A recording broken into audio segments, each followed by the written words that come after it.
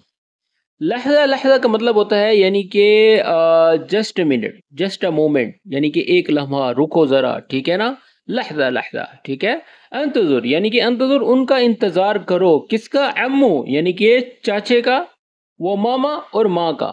अलहैन का मतलब होता है अभी, राइट नाउ। ठीक है, बीजोन यानी कि वो आ रहे हैं, ये जमा के लिए कहा गया है। बीजोन वो आ रहे हैं।